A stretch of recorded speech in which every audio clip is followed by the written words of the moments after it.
हरे कृष्णा। जगत गुरु शिल प्रभुपाद महाराज की जय। नमो ओम विष्णुपादाय कृष्ण प्रेष्ठाय भूतले श्रीमते भक्ति वेदांत स्वामी नते नामिने।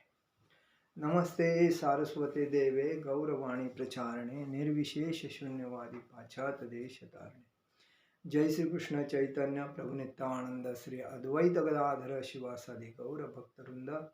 हरे कृष्णा कृष्ण कृष्ण हरे हरे, हरे राम राम राम हरे हरे। जगत गुरु शिल प्रभुपाद महाराज की जय। परम पूज्य लोकनाथ स्वामी महाराज की जय। निताई गौर प्रेमानंदे हरि हरि बोल। ओम नमो भगवते वासुदेवाय, ओम नमो भगवते वासुदेवाय, ओम नमो भगवते वासुदेवाय। आज हम लोग प्रभुपाद जी के विचार पे हम लोग बात करेंगे, क्योंकि हमारा सिद्धांत क्या है। हम मनुष्य जीवन में जो आए हैं तो हमें ज्ञानी बनना चाहिए, अज्ञानी नहीं, क्योंकि हम सब धूर्त और मूर्ख अज्ञानी लोग हैं। से इसीलिए हम पशु योनि से मनुष्य योनि में आए हैं। तो मनुष्य योनि का मतलब क्या है कि हमें पढ़कर अपने आत्म साक्षात्कार बोलेगा तो संस्कार, संस्कृति, आध्यात्मिकता, इसको आत्मसात करके हमें अपना जीवन जीना चाहिए। उसके लिए क्या करना पड़ेगा, तो इस संसार में जो भी हमारी स्थिति है उसे अवश्य ही त्यागना चाहिए। चाहे हमारी अच्छी स्थिति हो अथवा बुरी, दोनों ही दशाओं में हम यहाँ संसार में बने नहीं रह सकते। हम भले ही लाखों रुपए कमा ले और सोचे हम अब मैं बहुत अच्छी स्थिति में हूँ, परंतु जरा सा दस्त या कॉलेरा या हैजा हमारी इस स्थिति को समाप्त कर देता है। लेकिन जो भी व्यक्ति समझता है मेरे पास धन है, गाड़ी है, प्रॉपर्टी है, बैंक बैलेंस है, संपत्ति है, कारखाना अच्छा चल रहा है, बच्चे अच्छा कमा रहे हैं, अभी मेरे जैसा सुखी कोई नहीं है, लेकिन जिस दिन उसके घर में बीमारी आ जाती है, कोई सादी सी बीमारी बोलेगा तो टाइफाइड आती है, कॉलेरा आता है, हाँ बीपी, डायबिटीज, हाँ हार्ट अटैक, कैंसर, ऐसे जो आजार बीमारी आती है, उस टाइम उस व्यक्ति को ऐसा लगता है अरे यार अभी क्या, पैसा नहीं तो क्या, मतलब अभी डॉक्टर को इतना देना। अभी देखिए खाली ब्लॉकेज जो अगर क्लियर करने के लिए इंजियोग्राफी होती है, बाईपास सर्जरी होती है, उसका पहला 9-10 लाख रुपया लेते थे। अभी गवर्नमेंट जब से केंद्र सरकार ने उसका सब अभ्यास किया, उसके बाद अभी सस्ता हो गया। तो कहने का मतलब है हम कितने अमीर है और कितने गरीब है, ये अपना मन ही हमको बोलता है। तो कहने का मतलब यही है कि यदि बैंक नष्ट हो जाए तो हमारी अच्छी स्थिति भी समाप्त हो जाती है। इस प्रकार वास्तव में इस भौतिक जगत में कोई भी स्थिति अच्छी नहीं है। यह संसार एक सॉन्ग है। सॉन्ग बोलेगा तो जो कलाकार लोग नाटक करते हैं, जैसा कि अभी जो एक बहुरूपी रहता है कलाकार, वो अलग अलग सॉन्ग लेके काम करता है, अलग अलग ड्रेस बदल के अलग अलग एक्टिंग करके काम करता है। वैसा ही संसार है। हम लोग को, हम कितने भी भिखारी रहेंगे, हम गरीब रहेंगे, तो भी हम कितने अमीर है ऐसा बताते हैं, और जो अमीर होता है वो कितना मैं गरीब हो ऐसा बताता है। लेकिन वो ये नहीं सोचता है जो मैं अमीर हूँ, मेरे पास इतनी धन दौलत, प्रॉपर्टीज, पैसा वगैरह है, मैं तो लेके जाऊंगा नहीं, ये तो मेरे बाल बच्चे पीछे वाले खाएंगे, तो मैं उनके लिए क्यों बना के रहूं। जिनका पैसा मेरे पास आया है उनको मैं क्यों न दान धर्म करूं।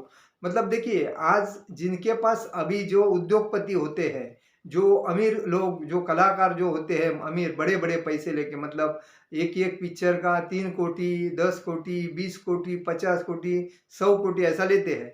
इनका पैसा क्या अपने जेब से नहीं आता है उनके, ये पब्लिक का पैसा उनके जेब में आता है। जिस दिन एक पिक्चर फ्लॉप हो जाती है उस दिन उनको मालूम पड़ता है मेरा कितना घाटा हो गया। क्यों होता है घाटा, क्योंकि पब्लिक नहीं देखती है, तो पब्लिक का पैसा इसके पास नहीं आता है। तो आया किसका पैसा इसके पास, पहले पब्लिक का पैसा है, तो पब्लिक को ही रिटर्न जाना चाहिए। जैसा कि हमें 100 रुपया मिलता है तो हमें 25 रुपया रखना जरूरी है अपने खर्चे के लिए, अपने बाल बच्चों के लिए, अपना प्रपंच चलाना। लेकिन 75 जो रुपया है वो बाहर जाना जरूरी है, क्योंकि उसमें से कोई डोनेशन जाना चाहिए, उसमें से कोई गरीब का एरिया, मतलब कोई गरीब है उसको रोजी रोटी देने के लिए जाना चाहिए, एक कोई है मंदिर में जाना चाहिए, मतलब ये होना जरूरी है। नहीं तो हर एरिया में जाके बुक्स आध्यात्मिक लेके बांटना चाहिए, उनको पढ़ाने के लिए कोशिश करना चाहिए। देखो, ज्ञान देने से बढ़ता है। मेरे पास ज्ञान बहुत है और मैं उस ज्ञान को मेरे पास ही रखूं तो उस ज्ञान का गटार के जैसा बात है। गटार में कैसा, जो जमा हुआ पानी है वो गंदा हो जाता है और जो पानी निकलता जाता है, बहता जाता है, वो स्वच्छ हो जाता है। तो ज्ञान देने से बढ़ता है और अपने में रखने से स्वार्थी आदमी बनता है और वो ज्ञान बाद में बेचने का दिखता है, फिर एडवर्टाइज करेगा, मैं इधर अभी लेक्चर दे रहा हूँ तो आ जाओ सब लोग, बाद में उसका टिकट लगेगा। ये फालतूगिरी है। कभी भी भगवान ने अर्जुन को फ्री में ज्ञान दिया, लेकिन उसको उस ज्ञान का सबको अनुभव मिला। तो हमारा भी फर्ज बनता है, हम अगर ज्ञानी हैं तो हम हमारे साथ में रहने वाले, हमारे पीछे से आने वाले और उसके पीछे से आने वाले जो परंपरा है उसको ज्ञान हो जाना चाहिए और वो भी अनुभव से ज्ञानी बनना चाहिए। नहीं कि दूसरा कोई कहता है और मैं कर रहा हूं और जाके खड्डे में गिर रहा हूं। इसलिए मराठी में म्हण आहे, ऐकावे जनाचे करावे मनाचे। जो व्यक्ती सर्वांचा ऐकतो आणि जो मनाने करतो स्वतःच्या, तो सर्वश्रेष्ठ आहे आणि जो दुसऱ्याचा ऐकतो आणि जो करतो ना, तो महामूर्ख आहे। तर सांगायचं तात्पर्य काय, असे समाजामध्ये भरपूर लोक आहेत। आज काही लोक बघा उद्योगपती होतात, ते आपलेच बिझनेसच वाढवत असतात, ह्या देशात त्या देशात, त्या देशात त्या देशात, आणि त्यांना वाटतं का माझ्यासारखा बिझनेसमॅन कोण नाही। पण हे कोणाच्या पैशावर तुम्ही उद्योगपती झालात? तर जनतेच्या। तर जनता का जो पैसा है तो जनता के, गरीब जनता को रोजी रोटी देने के लिए, उनको खुद के पैरों के ऊपर खड़ा करने के लिए, उनके लिए पैसा वापस तुम्हारा जाना चाहिए, तो उस पैसे का वैल्यू है। जैसा कि एक कलाकार है, वो 100 करोड़ लेता है, 50 करोड़ लेता है, 20 करोड़ लेता है, लेकिन उसका खाने का महीने का खर्चा कितना है? 10 लाख रुपया या 5 लाख रुपया या 1 लाख रुपया समझो। लेकिन वो कमा रहा है कितना पटी से, कितने लोगों का पैसा कमा रहा है, लेकिन वो पैसा लोगों में किधर जा रहा है? वो तो अपनी बैंक बैलेंस रख रहा है, प्रॉपर्टी अलग अलग ले रहा है, हाँ फार्म हाउस बना रहा है, इंजॉयमेंट कर रहा है, अपना परिवार को देख रहा है, मेरा पैसा कर रहा है। इसका पैसा है। जिस दिन पब्लिक देखने का बंद करती है, उस दिन तेरा पैसा किधर से आएगा? तो ये समझना चाहिए, पब्लिक का पैसा है, पब्लिक में जाना चाहिए, तो पब्लिक के हित के लिए कुछ करना चाहिए और उससे पब्लिक को फ्री दे, लेकिन उससे कुछ ले मत, क्योंकि वो बेचारा पब्लिक दिन रात मेहनत करके उसका पेट नहीं भरता है, फिर भी आपको मदद करता है। देखो, जब कोई बीमार पड़ता है बड़ा व्यक्ति, तो जनता को बोलता है भगवान से प्रार्थना करो, मेरे को बचाओ, मेरे को बचाओ। क्यों बाबा, हम क्यों प्रार्थना करें तेरे लिए? तू जितना तुम पाप किया उसका हम भागीदार क्यों बने? तुम्हारा कर्म तुम्हारे साथ, तुम जैसा किया वैसा तुमको भोगना पड़ेगा। तो कोई भी बड़ा आदमी होता है ना, तो पब्लिक के आशीर्वाद से होता है, पब्लिक के पैसों से होता है, अन्यथा उसकी क्या औकात है बड़ा होने की? तो उसने ये सोचना चाहिए, ये जो मेरे पास आया है पब्लिक की दया लोभ से है, तो वो पैसा मेरे को रखने के बाद वापिस पब्लिक को जाएगा, तो वो सही है। अन्यथा वो मूर्ख आदमी है, जो स्वार्थी है, लालची है और गरीब की कदर नहीं करता, ये होता है। तो प्रभुपाद जी कहते हैं इधर, तो ये लोग संसार में स्वांग है, स्वांग करते। जो लोग इस संसार में श्रेष्ठतर स्थिति पाने का प्रयत्न करते हैं, वे अंत में पराजित हो जाते हैं, क्योंकि यहाँ कोई श्रेष्ठतर स्थिति में ही नहीं है। भगवत गीता में श्रेष्ठतर स्थिति क्या है बताया है कि माचो यव्यभिचारेण भक्ति योगेन सेवते सगुणांत समत्तित्तेता ब्रह्म भूयाय कल्पते।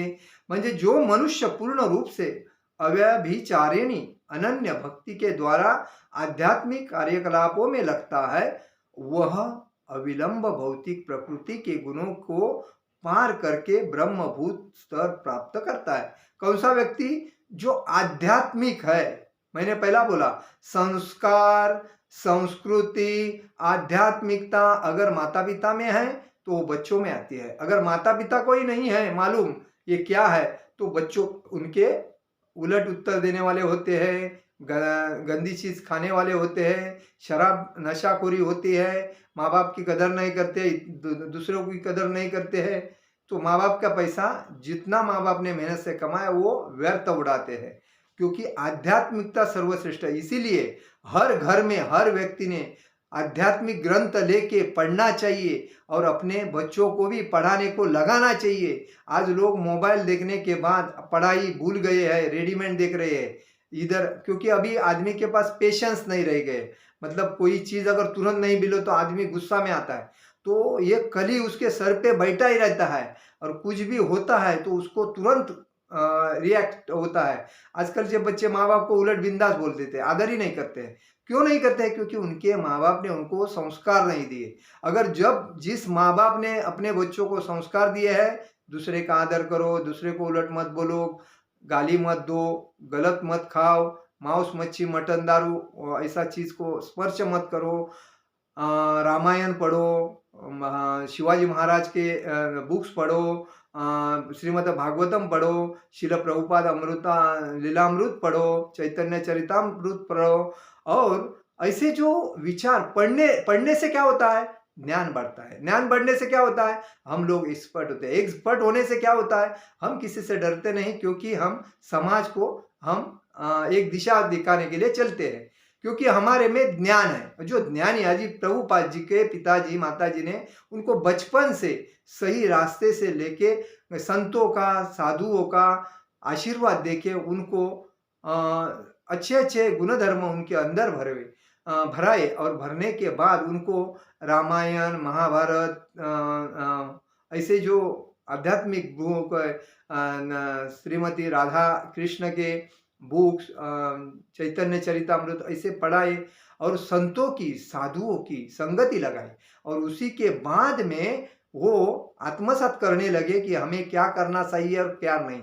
बचपन से भक्ति में पूजा कैसा करना चाहिए, शरीर को तिलक कैसा लगाना चाहिए, धोती कैसा पहनना चाहिए, पूजा कैसा करना चाहिए, ब्राह्मण अगर घर में आता है उसका आदर करना कैसा चाहिए, वैष्णव आता है उसका आदर करना कैसा चाहिए, साधु संत येती घरा तोची दिवाली दसरा, साधु वो जब घर में आते हैं उनका आदर सत्कार करना कैसा करना चाहिए, ये जब उन्होंने बताया तभी उनको मालूम पड़ गया इस दुनिया में अगर कुछ योग्य है तो वो साधु संतों की, वैष्णवों की, ब्राह्मणों की सेवा यही उत्कृष्ट है, बाकी सबकी सेवा व्यर्थ है। और इस दुनिया में अगर कोई श्रेष्ठ और श्रीमंत अगर आदमी है तो जिसके घर में जिसके पास गाय जो है वो गौशाला पालता है, गाय पालता है, गाय का सेवा अच्छी तरह करता है, उनको चारा पाला वगैरह देके उनकी सेवा एकदम मस्त करता है, वही आदमी इस दुनिया में श्रीमंत है। अगर कोई बोलता है ये श्रीमंत है वो श्रीमंत है, ये चोर है, महाचोर है, वो श्रीमंत नहीं है। वो तुम्हारा पैसा बैंक से लोन लेके लेके लेके लेके अपने सर पे बोझा लिया है, और जिस दिन बोझा पेड़ने को नहीं होता है तो वो सरकार के पास जाके बोलते हैं इसको माफ कर दो, और ये लोग जनता का पैसा लूटते हैं। आज महाराष्ट्र में कितने जनता का पैसा लूट के सरकार लोगों ने बनाई, लेकिन कितने लोगों ने वो बैंक वाले उनके पीछे पड़ने के बाद उधर लोगों ने आत्महत्या की। लेकिन ये जिसने पैसा लिया था उनका वो तो मस्त खा पी के टकाटक है, लेकिन बेचारे लोगों ने पै पै करके जमा किया था पैसा, वो बेचारे बैंक के टेंशन से, अधिकारी लोगों के टेंशन से आत्महत्या करके मर गए। लेकिन इसका मतलब क्या है कि हम मूर्ख थे कि बैंक में जाके पैसा जमा किया। और वो कैसी बैंक? सहकारी बैंक। सहकारी बैंक ये किसकी होती है? राजकारणी लोगों की होती है। ऐसे बैंक में 1 रुपया जमा नहीं करना चाहिए। जमा करना है तो सरकारी बैंक में जमा करो। State bank of India is एक अच्छी बैंक है, बाकी सब तुमको थूप लगा के अपना काम करेगा, और वो पैसा भी आपको लोन देने के टाइम पे 1000 बार बोलेंगे। लेकिन ये जो सरकारी बैंक है उसमें आपको सहूलत भी मिलेगी और ईमानदारी से काम मिलेगा। लेकिन प्राइवेट बैंक में जाओगे तो आपको लोन भी कभी मिलेगा नहीं, और उसको बहुत मस्का पॉलिसी, तो उसमें अपने लोगों को ये लोग लोन देंगे, बाकी किसको देंगे नहीं। तो यही बात है। तो कहने का मतलब है कि हमें जो मनुष्य पूर्ण रूप से अभिचारिणी भक्ति के द्वारा आध्यात्मिक कार्यकलापों में लगता है, वह अविलंब भौतिक प्रकृति के गुणों को पार करके ब्रह्मभूत स्तर प्राप्त करता है। ब्रह्मभूत स्तर मतलब आध्यात्मिक गोलोक धाम प्राप्त करता है। को क्या कोई ऐसा विज्ञान है जो हमें यह ज्ञान दे जिससे कि हम अमर बन सकते? कोई विज्ञान है कि हम अमर रहेंगे? नहीं, क्योंकि जन्म हुआ इसका मृत्यु होने वाला है, और मृत्यु करके अगर उसने अच्छा काम किया है तो वो वापिस जन्म में नहीं आएगा। अगर नहीं काम किया है तो वो कोई 84 लक्ष योनि में जन्म में आएगा ही। यही बात है। तो इसीलिए डरना नहीं चाहिए। हाँ, हम अमर बन सकते हैं, पर भौतिक दृष्टिकोण से नहीं। हम यह ज्ञान तथाकथित विश्वविद्यालयों में नहीं प्राप्त कर सकते, परंतु वैदिक ग्रंथों में वह ज्ञान है जिसके द्वारा हम अमर बन सकते हैं। वह अमरता हमारी श्रेष्ठतर स्थिति है, न और जन्म, न और मृत्यु, और न वृद्धावस्था, और न रोग। मतलब जन्म, मृत्यु, जरा व्याधि ये शरीर को मिलते ही है हर मनुष्य जीवन में। अगर जो भागवत धाम जाता है उसके लिए ये कोई जन्म, मृत्यु, जरा व्याधि नहीं है। तो इसीलिए हमको समझना चाहिए। इस प्रकार गुरु एक अत्यधिक महान उत्तरदायित्व स्वीकार करते हैं। उन्हें अपने शिष्य का अवश्य ही मार्गदर्शन करना चाहिए और उसे पूर्ण स्थिति अर्थात अमरता प्राप्त करने का उपयुक्त अधिकार बनने योग्य बनाना चाहिए। गुरु को इतना निपुण अवश्य होना चाहिए कि वे शिष्य को अपने घर भगवान के धाम में वापस ले जा सके। देखिए, इसीलिए हमें सब कुछ जो हम लोग करते हैं पेट पालने के लिए करते हैं, सुबह से उठ के शाम तक।